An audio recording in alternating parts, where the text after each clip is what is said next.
Bismillahirrahmanirrahim. Babul Ba'. Bab ini menerangkan tentang jual beli. Babul Ba' ini menandai bagian yang kedua dari fikih. Fikih itu ada 4 macam pembagian secara umum. Yang pertama ubudiyah, yang kedua muamalah, yang ketiga munakahah, yang keempat adalah al-qadha wal jinayah. Hukum-hukum yang berkaitan dengan peradilan dan yang berkaitan dengan hukum tata negara. Mempelajari hukum muamalah ini atau hukum-hukum yang berkaitan dengan kegiatan ekonomi, menurut para ulama hukumnya adalah fardu ain bagi orang yang melakukan kegiatan ekonomi seperti jual beli dan lainnya. Di dalam Ibnu Ruslan mengatakan wal bai'i lil muhtaji litabayu'i wa dhair ahkami fi sana'i.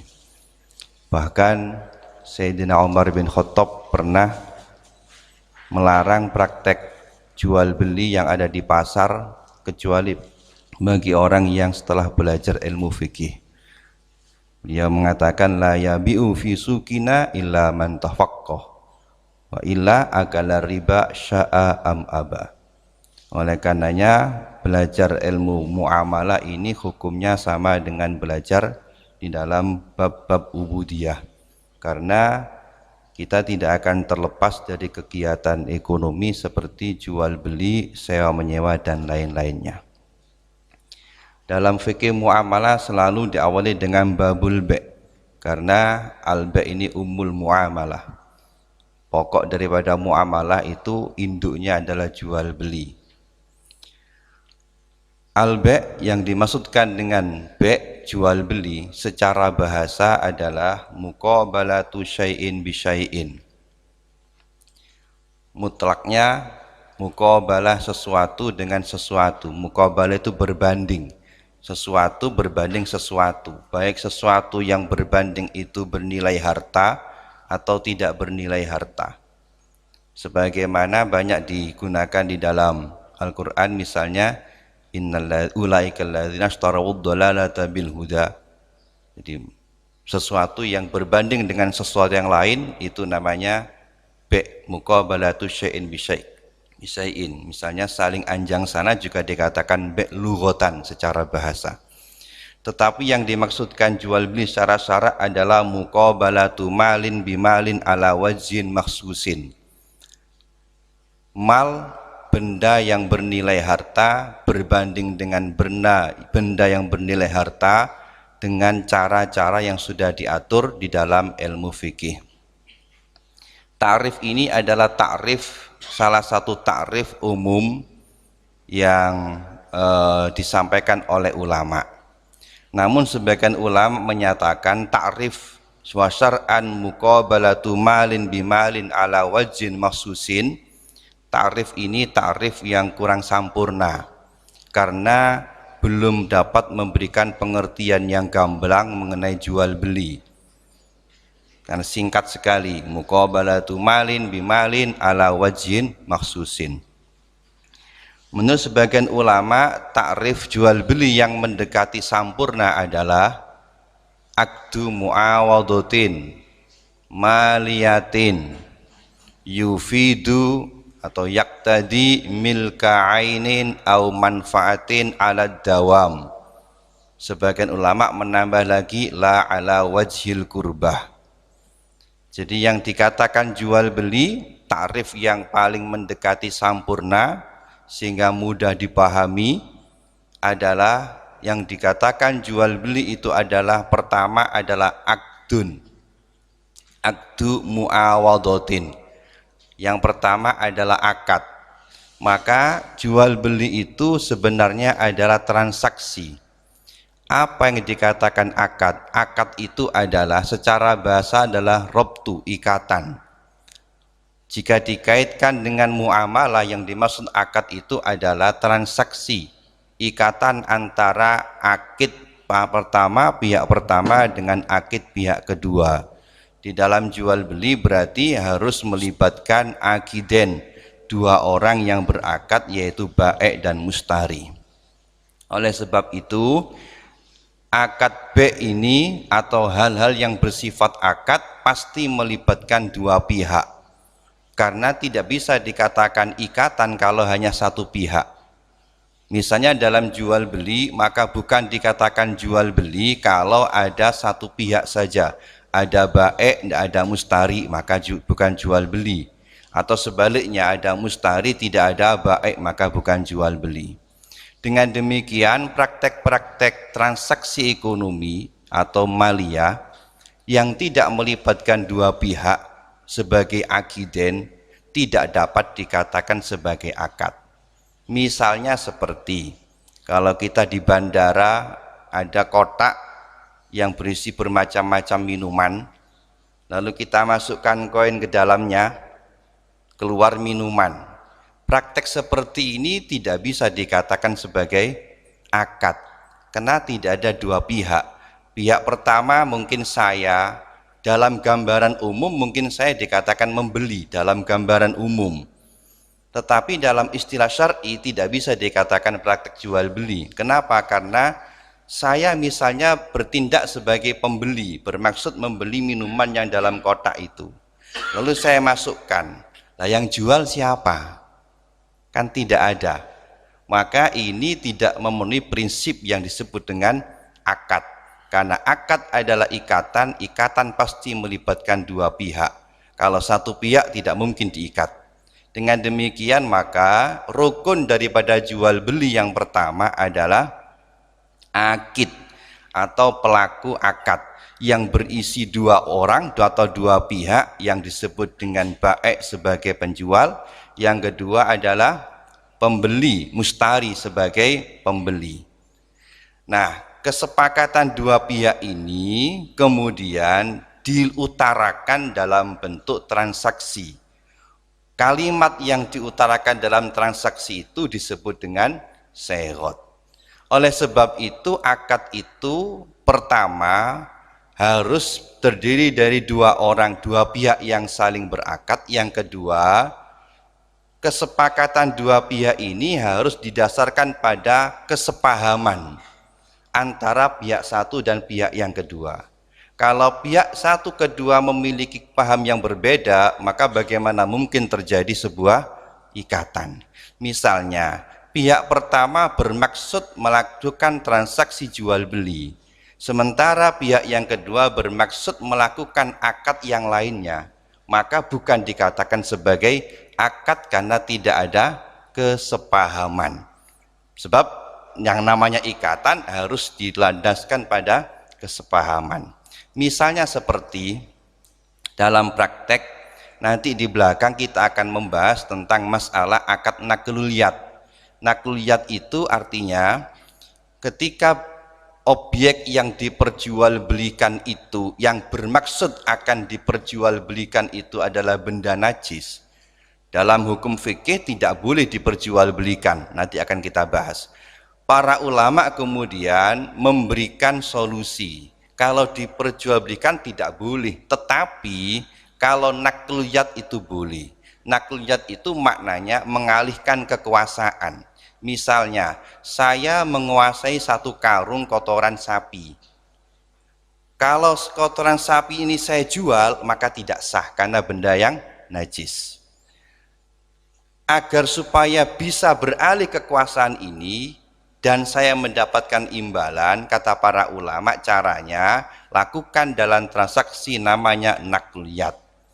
Misalnya ada Zaid mencari kotoran kambing, saya kebetulan punya satu karung kotoran kambing untuk pupuk misalnya. Maka saya bisa mengatakan, sudah, kotoran sapi ini saya alihkan kepada kamu kekuasaannya dengan imbalan 10.000. Nah, artinya uang 10.000 itu bukan sebagai muqabalah, bukan imbalan atas benda najisnya, tapi imbalan atas mengalihkan kekuasaan. Praktek ini bukan dikatakan sebagai akad jual beli, tapi namanya nakluliyat. Nah, praktek nakliyat ini akad ini dapat terlaksana tentu harus dipahami atas kesepahaman antara pihak nakil dan mangkul ilehnya. bahwa uang yang dia berikan kepada saya bukan sebagai imbalan kotoran sapi ini, tapi semata-mata sebagai imbalan atas pemindahan kekuasaan. Dan saya ketika melepaskan tadi bukan bermaksud mengalihkan kepemilikan, tetapi bermaksud mengalihkan kekuasaan, baru dikatakan sebagai akad nakliyat.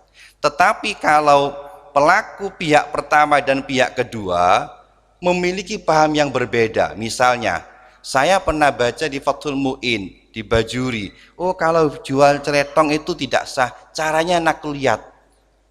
Kebetulan ada orang mau beli kotoran sapi, dia tidak pernah ngaji, oh ya tidak apa-apa sudah saya jual dengan maksud nakliyat. Sementara yang membeli karena tidak pernah ngaji, pahamnya yang maksud membeli kotoran sapi, maka ini tidak sah. Kenapa? Karena tidak ada akad. Saya memahami nakliyat, yang situ memahami jual beli, maka bukan dikatakan sebagai akad. Oleh karena itu betul sekali akad muamalah itu tidak mungkin dapat terlaksana dengan baik kecuali dengan memahami bagaimana praktek akad muamalah itu. Bagaimana? Ya belajar. Kalau tidak, wa illa akala riba sya'a am abah. Meskipun sama prakteknya. Yang kedua, akad jual beli tadi adalah akdu muawadhah. Yang kedua muawadhah. Muawadhah itu maknanya adalah timbal balik atau barter. Artinya, misalnya saya membeli kacamata ini, uang 100.000 ini sebagai ganti daripada uang kacamata ini. Oleh sebab itu muamalah akad jual beli itu dilandaskan pada praktek tamlik wa tamalluk. Maka muawadhah itu sejatinya adalah tamlik wa tamalluk minal janiben, dari pihak baik dan dari pihak mustari.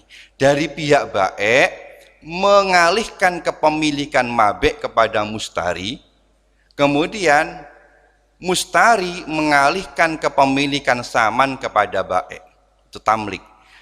Tamaluknya dari pihak baik menerima kepemilikan saman dari mustari, dari pihak mustari menerima kepemilikan mabek dari pihak baik, atau tamlik wa tamaluk minal janiben. Oleh sebab itu di dalam akad muamalah jual beli ini, tamlik wa tamalluk itu dapat terlaksana apabila satu pihak dengan pihak yang lain saling memahami atau saling mengetahui apa yang dia milikkan. Kalau dia tidak tahu, bagaimana mungkin dia memilikkan? Oleh sebab itu di dalam akad muamalah, akad jual beli ini, rukun yang kedua adalah ma'qud alaih, objek yang dialihkan kepemilikannya, yang isinya min jihatil baik, dari sisi baik namanya mabek, dari sisi mustari namanya saman. Dari pihak mustari menyerahkan kepemilikan saman, dari pihak baik menyerahkan kepemilikan mabek atau benda yang diperjualbelikan. Oleh sebab itu di dalam akad yang dimaksud tamlik ini menyerahkan kepemilikan, bukan melepaskan kepemilikan. Beda antara menyerahkan dengan melepaskan. Kalau menyerahkan itu kepemilikan mabek dari baik dipindah kepada mustari dan sebaliknya. Kalau melepaskan itu kepemilikan atas benda dilepaskan dan tidak dialihkan ke siapa-siapa, itu melepaskan. Di dalam hukum Islam atau fikih dimungkinkan seseorang itu mengalihkan, juga dimungkinkan melepaskan. Contoh kalau melepaskan itu dalam akad wakaf, itu melepaskan, bukan mengalihkan. Seperti dalam masalah kalau saya mencari ikan di sungai, ikan itu masuk ke perangkap saya, maka ikan milik saya. Kemudian saya punya hak boleh untuk melepaskan lagi. Saya lepaskan lagi ke sungai, maka ikan itu bukan milik saya dan bukan milik siapa-siapa. Itu namanya izalatul milki, bukan tamlik. Akad jual beli bukan itu, tapi mengalihkan kepemilikan. Maka muawadhah adalah tamlik wa tamalluk. Objeknya disebut dengan ma'qud alaih yang isinya mabe' dan saman. Maliyatin. Maliyatin ini sesuatu yang bernilai harta. Dalam jual beli, objek yang bisa ditamlik wa tamalluk harus objeknya itu punya nilai. Kalau tidak punya nilai maka tidak boleh. Ada dua ketentuannya. Ma'qud alaih itu ketentuan pokoknya harus memenuhi dua. Yang pertama, benda yang bisa diakati jual beli itu baik saman atau musaman, yang pertama harus benda yang bisa dimiliki. Karena tadi praktek jual beli kan muawadhah. Muawadhah itu ada tamlik wa tamalluk. Maka kalau benda tidak bisa dimiliki, bagaimana mungkin dapat ditamlik wa tamalluk? Benda yang bisa dimiliki itu adalah benda yang suci, baik benda itu bernyawa atau benda yang tidak bernyawa. Maka benda-benda yang tidak bisa dimiliki tidak boleh ditamlik wa tamalluk.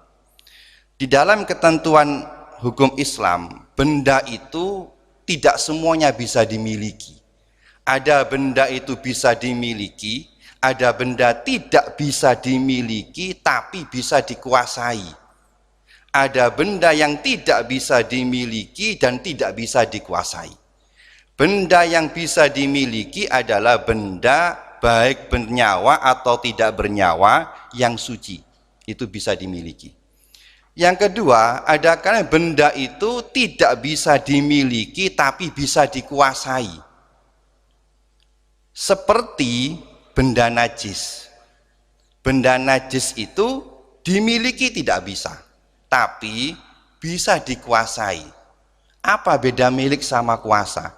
Kalau milik itu kekuasaan atas benda itu berkaitan langsung dengan bendanya, sehingga benda tadi itu bisa dimukobalah dengan benda yang lain, itu milik namanya. Tetapi kalau kuasa, kekuasaan atas benda itu hanya sebatas wad'ul yad. Dia berhak untuk menggunakannya, tetapi dia tidak boleh untuk mengalihkan kepemilikan kepada orang lain atas bendanya, karena tidak bisa dimiliki. Seperti benda najis, kotoran sapi misalnya. Kalau saya punya kotoran sapi 1 karung, bukan berarti itu milik saya, tetapi itu hak saya. Saya yang paling berhak untuk menggunakannya, ahaqqu bihi. Maka kotoran sapi diperjualbelikan tidak sah karena tidak bisa dimiliki. Kalau tidak bisa dimiliki, bagaimana mungkin bisa mengalihkan kepemilikan? Bagaimana mungkin bisa tamalluk, mengalihkan kepemilikan kepada orang lain? Yang ketiga, ada kalanya benda itu tidak bisa dimiliki, tidak bisa dikuasai, dan juga tidak bisa dimiliki dan tidak dikuasai. Milik tidak, kuasa tidak. Sehingga umpama ada orang yang menguasai secara hukum zahir, hakikat secara syar'i dia tidak dikatakan sebagai penguasanya. Kalau ada orang yang menyerobot mengambilnya, bukan dikatakan sebagai orang yang ghosab. Misalnya seperti al-fawasikul khomsi. Dalam hukum Islam itu ada 5 hewan yang tidak boleh dipelihara. Dalam mazhab Syafi'i, memeliharanya itu haram, wajib melepaskannya. Dan umpama dia itu memelihara, hakikatnya dia itu tidak menguasai. Sehingga kalau ada orang mengambilnya, itu bukan dikatakan sebagai ghosab. Disebut dengan al-fawasikul khomsi. Seperti yang pertama, fawasikul khomsi itu al-hid'ah. Hid'ah itu raja wali. Apa raja wali? Seperti burung. Ini. Kemudian al-ghurab abqa. Ghurab abqa itu gagak. Apa gagak itu bahasa Indonesia, gagak itu. Yang ketiga adalah fa'roh, tikus. Jadi kalau ada orang ngingu tikus, hakikatnya dia itu bukan pemiliknya dan tidak bisa menguasai. Ada orang ngingu raja wali, dia bukan pemiliknya dan tidak menguasai, bahkan haram memeliharanya. kata mazhab Syafi'i.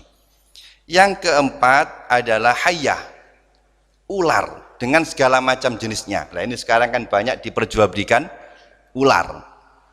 Ular kan banyak sekarang, ada ular itu yang menjadi istiqnas, memang sudah untuk lil istiqnas karena warnanya. Itu banyak diperjualbelikan. Nah, dalam mazhab Syafi'i memelihara ular itu hukumnya haram.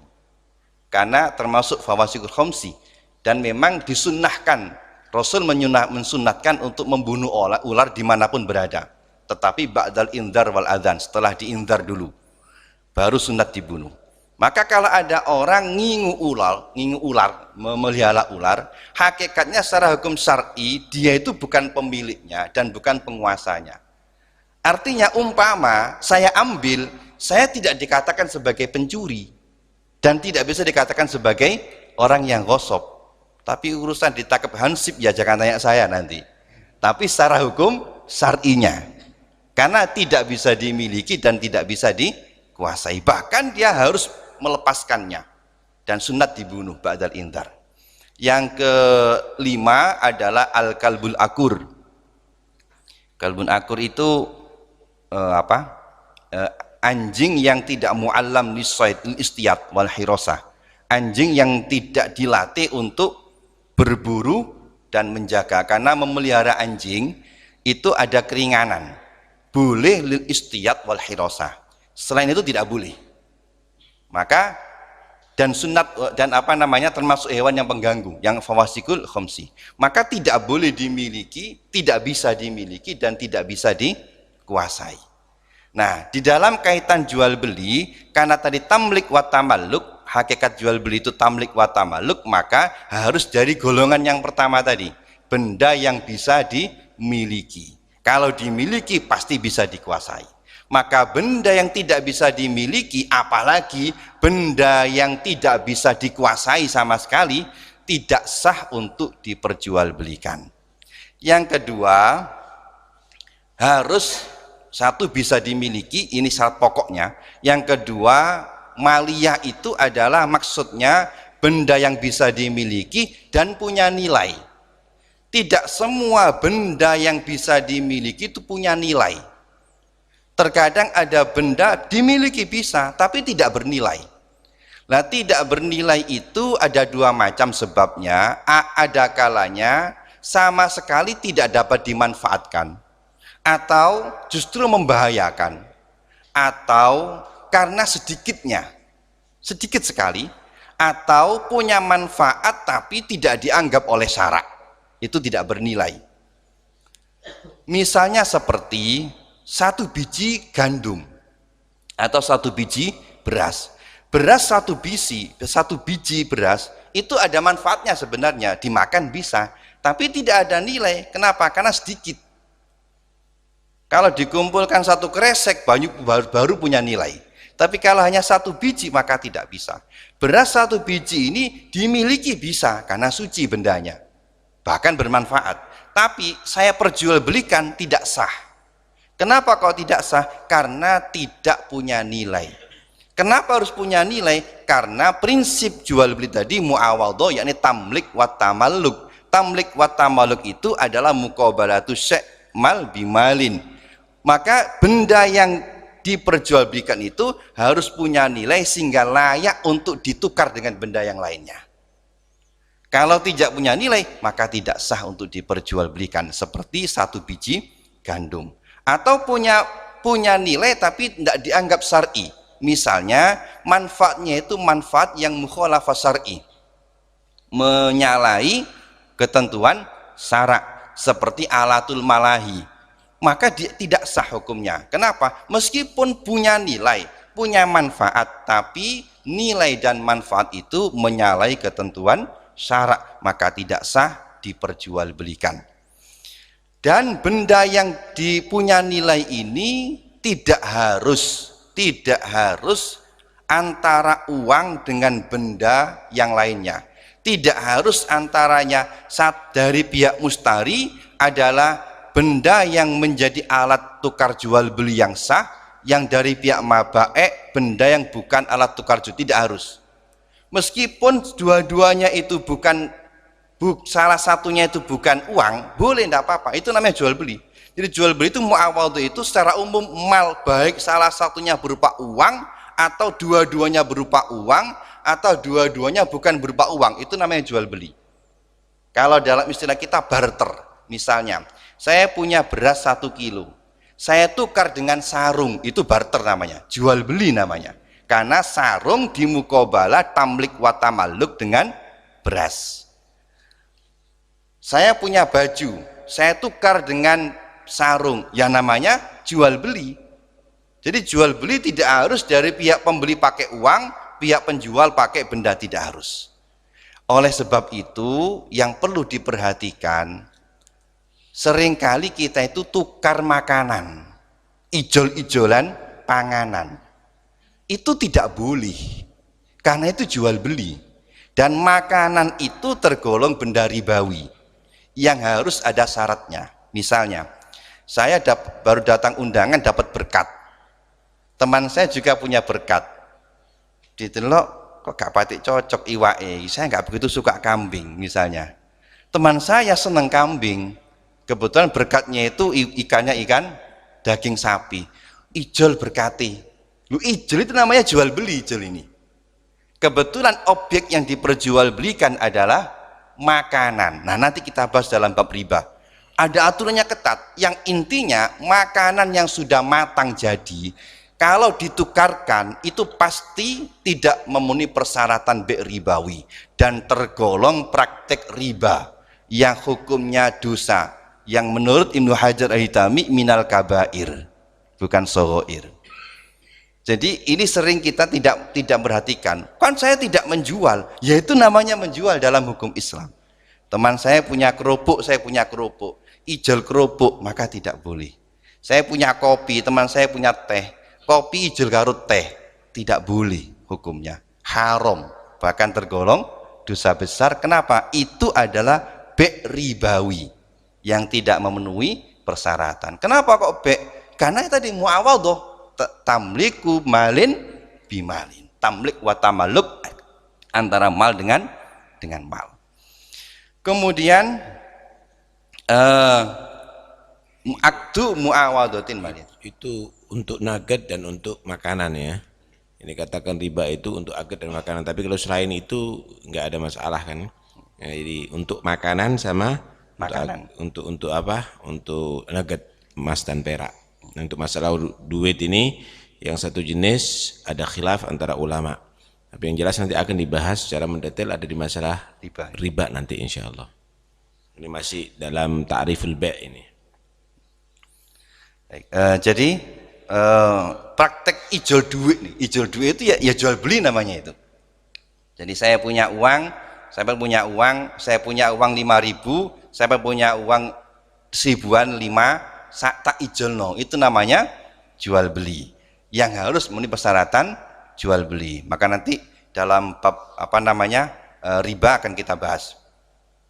Maliyatin, jadi maliyat tadi dua intinya, harus benda yang bisa dimiliki, yang kedua punya nilai. Kalau tidak bisa dimiliki, bukan mal namanya, bisa dimiliki tapi tidak bernilai, bukan maliyah tapi mal. Maka ada mal, ada maliyah, itu beda. Maliyah itu ungkapan lain daripada mutamawal.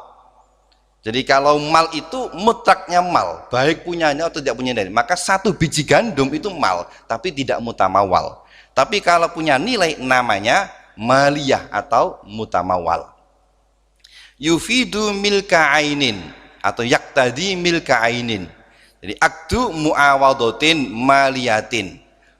Akad muawadhah yakni tamlik wa tamalluk, yang yaktadi menetapkan hukum milka ainin, kepemilikan atas benda, au manfaatin atau manfaat.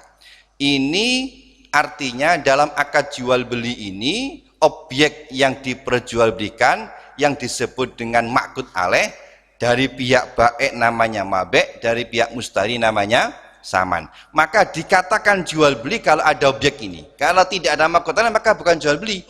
Ada mabe', tidak ada saman, apa yang mau dijual? Ada saman, tidak ada mabe', maka bukan jual beli. Dengan adanya pertukaran atau muawadhah tadi dapat menetapkan satu kepemilikan ain atau manfaat. Ini menggambarkan objek yang diperjualbelikan saman atau mabe itu ada kalanya berupa ain, ada kalanya berupa manfaat. Yang dimaksud dengan ain ini adalah muqabilnya manfaat selain manfaat. Baik ain berupa ain muayyan atau ain berupa dain. Maka nanti kita bahas ada bai'uddin. Jadi dalam istilah fikih itu ada benda, ada manfaat, ada benda, ada dain, itu beda. Nanti kita bahas dalam bab apa namanya? Bai'uddin. Benda kepemilikan atas sesuatu dalam hukum Islam itu memungkinkan memiliki pada manfaatnya, memungkinkan memiliki pada bendanya, memungkinkan memiliki pada den, itu beda. Kalau memiliki benda, misalnya saya memiliki benda ini, itu namanya ain, benda ini. Memungkinkan seorang memiliki manfaatnya. Saya tidak memiliki bendanya, tapi saya memiliki manfaatnya karena saya sewa. Atau tidak memiliki manfaat, tidak memiliki benda, tapi den. Apa den itu? Den itu adalah tanggungan, atau kata lain zimmah. Zimmah itu artinya wi'aun i'tibariyun. Seolah-olah dalam diri kita itu ada wi'a. Wi'a itu wadah, seolah-olah yang tahullu fil hukuk wal wajibat, yang di dalamnya ada hak dan kewajiban yang harus ditunaikan, itu namanya den. Kalau saya punya utang sama fulan, berarti di dalam diri saya ada tanggungan yang harus saya tunaikan, itu den namanya.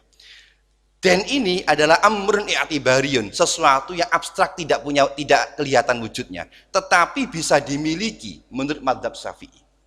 Kenapa bisa dimiliki? Karena dimungkinkan untuk tasarruf.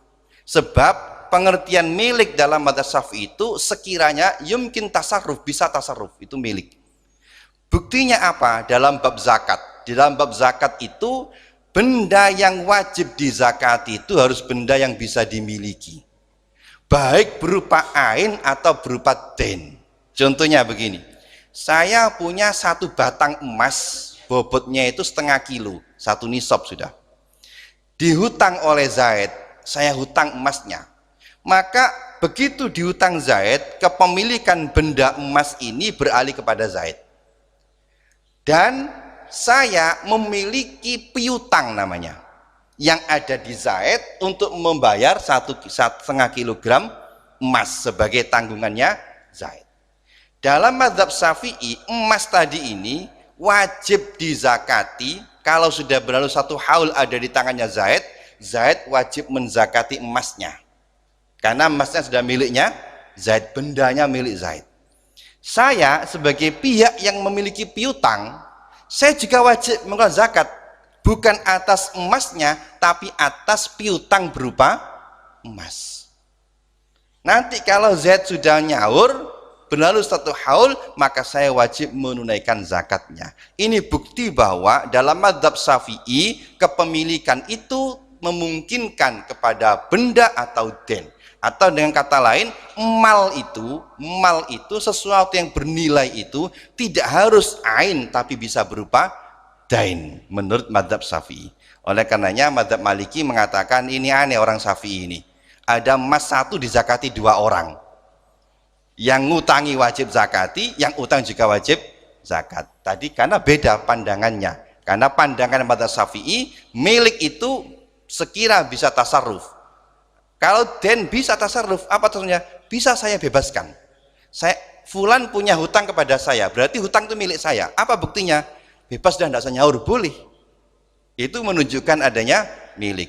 Nah, maka yufidu yaktadi milkal ini maksudnya jual beli itu menetapkan kepemilikan atas benda, baik itu benda nyatanya atau benda dalam bentuk dain, yang akan dibahas dalam bai'uddin atau akad salam.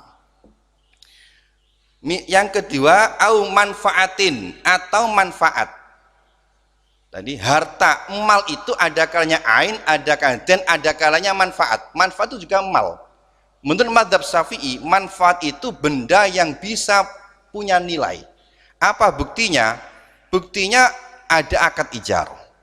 Seseorang yang memiliki benda itu terkadang tidak memiliki manfaatnya. Sebaliknya, seseorang yang memiliki manfaat terkadang tidak memiliki benda. Dengan kata lain, benda dan manfaat adalah hal yang berbeda. Benda itu hal yang mal, syai', ya. Kemudian manfaat adalah syai' akhor, sesuatu yang lain. Buktinya ada orang punya bendanya tapi tidak punya manfaatnya. Contohnya saya punya kendaraan, saya sewakan kepada Zaid. Kendaraannya milik saya, tapi manfaatnya miliknya Zaid. Sebaliknya, Zaid punya manfaatnya tapi tidak punya bendanya. Jadi benda dengan manfaat adalah sesuatu yang berbeda dan masing-masing punya nilai dan manfaat. Punya nilai, punya guna dan nilainya. Apa yang disebut dengan manfaat? Manfaat ini adalah sesuatu yang memiliki asar, tetapi tidak bisa terlepas dari bendanya. Para ulama, khususnya ulama muasir dan mutakhirin, membedakan antara asar dengan manfaat. Ada asar, ada manfaat. Kalau manfaat itu, asar itu tidak terlepas dari bendanya. Itu manfaat namanya. Asar, apa asar itu ya? Pengaruh. Misalnya, kacamata ini manfaatnya untuk saya pakai. Nah, manfaat kacamata itu ada di sini, melekat di sini. Tidak bisa dilepaskan antara manfaat dan bendanya. Mobil itu untuk dikenai. Manfaatnya mobil dengan benda tidak bisa lepas. Ini karpet ini untuk ditempati duduk. Manfaat untuk ditempati duduk dengan bendanya tidak bisa terlepas. Itu namanya manfaat. Ada kalanya asar itu tidak dapat terlepas dari bendanya. Ada sesuatu yang dapat dirasakan. Asar itu dapat dirasakan. Dapat dirasakan tetapi bendanya tidak ada. Artinya tidak terlepas dari bendanya. Bukan tidak melekat kepada bendanya. Seperti ulama mengatakan salah satu contohnya adalah sinar. Sinar itu sesuatu yang asar tapi tidak dapat terlepas dari bendanya. Oleh kan dalam bab ghosab ulama mengatakan kalau kita menguasai manfaat daripada benda maka dikatakan ghosib, istilah hak. Tetapi kalau kita menggunakan manfaat dari milik orang lain itu dikatakan ghosib. Tapi kalau menggunakan asar maka bukan dikatakan sebagai ghosib. Karena tidak dapat dikatakan sebagai orang yang menguasai. Contohnya seperti, ini ada lampu di rumah saya, terus jendelanya buka. Sinarnya sampai keluar, lalu saya ambil buku, ngampung, sorot sinarnya untuk baca buku. Ini namanya asar, bukan manfaat. Sehingga saya tidak bisa dikatakan sebagai orang yang ghosab menguasai. Kenapa? Asar tidak bisa dikuasai. Nah, dari sini yang ingin saya sampaikan dalam praktek sini juga bayangan itu ya, Abdul. Inggih. Ya, bayangan itu juga ya. Ngiyup itu ada di apa? Bayangan. Nah, itu juga itu asar itu. Nah, yang ingin saya sampaikan, para ulama berbeda pendapat. Apakah AC bisa ya, AC. Ademnya AC itu. Itu juga asar itu ya. Ademnya AC itu. Apakah boleh memperjualbelikan asar? Kalau manfaat jelas boleh, tapi diakadkan boleh. Tapi kalau asar boleh tidak diperjualbelikan? Al-qiyas itu kalau kita ikut aturan yang semestinya tidak boleh. Kenapa? Jual beli itu tamlik wa tamalluk. Tamlik wa tamalluk itu menuntut adanya qobd serah terima. Kalau manfaat memang amrun i'tibari tapi kan melekat kepada bendanya. Sehingga serah terima manfaat dapat diwujudkan dengan serah terima bendanya. Loh kalau asar yang diserah terimakan apanya? Kalau tidak ada serah terima bagaimana tamlik wa tamalluk? Kalau tidak tambah-tambah bagaimana mungkin diperjualbelikan? Menurut setengah ulama. Oleh karenanya di dalam masalah athar ini ulama berbeda pendapat mengenai apakah boleh menjual hak cipta. Karena hak cipta itu bukan manfaat tapi athar. Kalau kita ikut pada pengertian harus ada qobd, kalau jual beli apa yang akan diserah terimakan? Kan tidak ada. Seperti dalam hal hak cipta. Dan apalagi itu hak cipta terus itu kalau kita bikin buku atau ngarang buku terus atau kalau kita membuat ya hak cipta, kalau kita membuat film atau lagu itu kan ada royalti ya. Itu menurut Al-Qiyas mestinya tidak sah, mestinya diperjualbelikan. Tetapi pendapat ulama ba'dul mu'asirin mengatakan boleh, sebab itu sudah dianggap mal, punya nilai. Bukan, meskipun bukan manfaat tapi sama-sama punya nilai. Mengambil kaedah yang ada dalam mazhab Hanafi, bukan Syafi'i. Kalau dalam mazhab Hanafi itu hal-hal yang punya nilai, meskipun ini awalnya tidak punya nilai, maka boleh jadi. Sebagaimana dalam mazhab Maliki dan Hanafi itu bangkai itu dalam mazhab Syafi'i tidak punya nilai. Di samping najis juga tidak bernilai.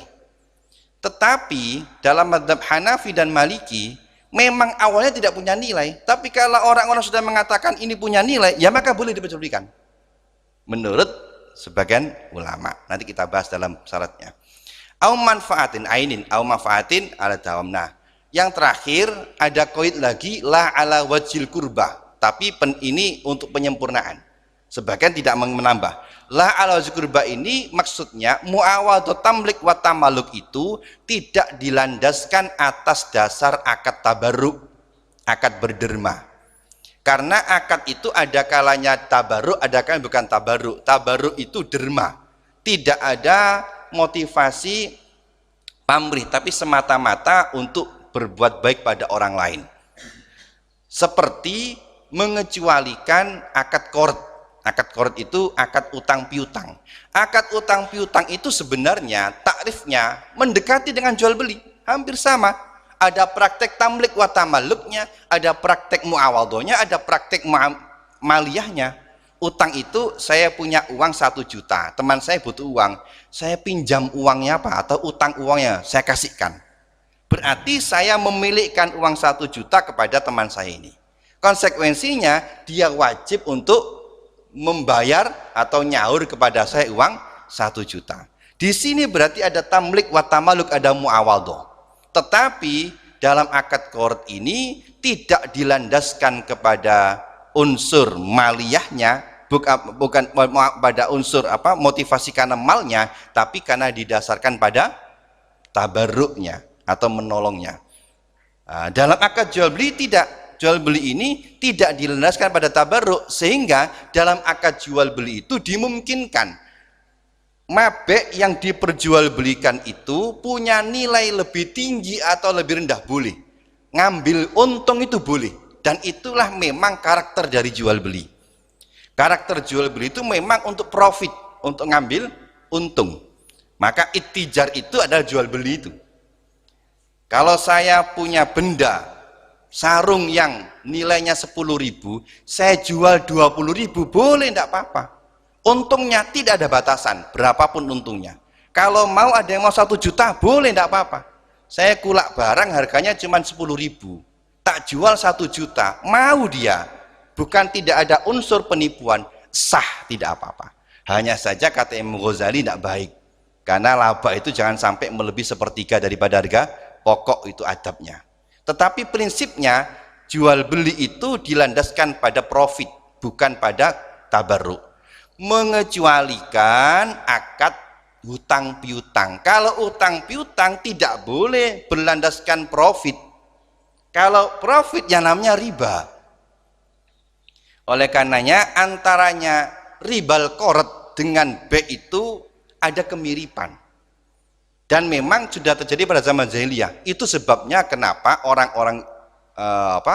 orang-orang musyrik ya, itu ketika diturunkan perintah haram riba itu mereka menyangkal. Innamal bai'u mithlur riba. Apa bedanya? Kalau saya punya sarung harganya 10.000, saya jual 20.000, kok boleh dan tidak haram? Tapi kalau saya punya uang 10.000, saya utangkan, nyaur 20.000 kok tidak boleh? Apa bedanya? Bedanya maka wa ahallallahu al-bai'a wa harrama riba. Jadi ribal qard ini memang riba yang berlaku pada zaman jahiliyah. Oleh karenanya orang yang nganak no duit rentenir itu, apa bedanya orang jual beli untung, orang ngutang gak ada beli untung? Berarti dia punya pikiran yang sama dengan orang-orang musyrik saat itu. Innamal bai'u, mereka nantang ketika Rasul mengatakan riba qard, ditantang. Lu apa bedanya innamal bai'u mithlur riba? Baru Allah menerangkan wa ahallallahu al-bai'a wa harramar riba. Beda, karena jual beli dibangun atas landasan profit. Silahkan kamu ambil untung kalau jual beli. Tapi kalau akad qard tidak boleh, karena akad qard harus dilandaskan pada tabarruk. Tabarruk itu berderma. Kalau berderma berarti motivasinya semata-mata menolong, bukan memanfaatkan kesempatan. Sehingga tidak boleh mengambil untung sedikit pun dari mukrid kepada muktarid. Jadi apa namanya, bunga bank. Jadi kalau saya ngutangkan 10 juta, ya sudah kembalinya 10 juta, kalau bisa dikurangi, kalau bisa. Kalau ngambil untung, kamu tak kasih utang 10 juta tapi harus bayar lebih 10%, maka itu bukan tabaruk, bahkan tergolong riba. Kullu qardin jaronafan fawa riba. Maka ada kalimat la ala wajil kurba. Nah, ini secara singkat pengertian daripada akad jual beli.